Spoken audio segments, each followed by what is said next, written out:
So you want to put your best foot forward but aren't sure how to nail the interview? I've got tips you need to stand out from the crowd.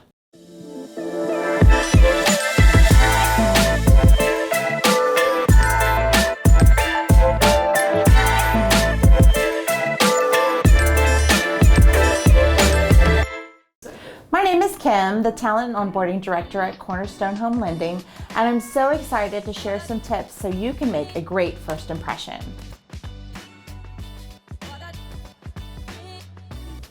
Number 1, arrive on time.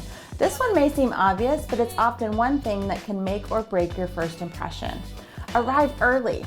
Arriving late or rushing in the last second could start your interview off on the wrong foot. A few days before, get directions so you know where you're going. Plan to arrive 10 to 15 minutes early so you have more than enough buffer room. Make sure your interview is scheduled at a time that it won't interfere with traffic. Number 2, be prepared. The key to coming across as confident is to know your stuff.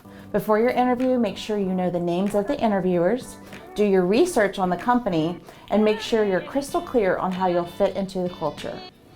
Be sure to print off a couple of extra copies of your resume. That way, if they ask you questions, you're prepared to show how you are a best fit. Number 3, be yourself and showcase your personality.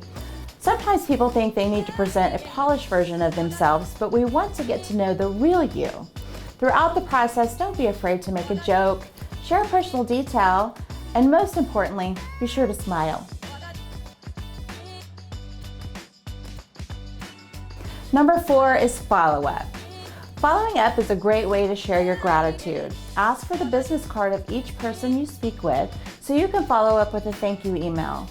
Make certain that each email is full of personalized tidbits and mention a few details from your meeting you had. So there you have it. I totally understand that interviews are nerve-wracking. I hope these tips help calm your nerves and help you stand out from the crowd. Do you have an interview tip? I'd love to hear it in the comments below. Thank you so much for watching this week's video, and stay tuned for next time. Also, make sure to like and share this video with your friends.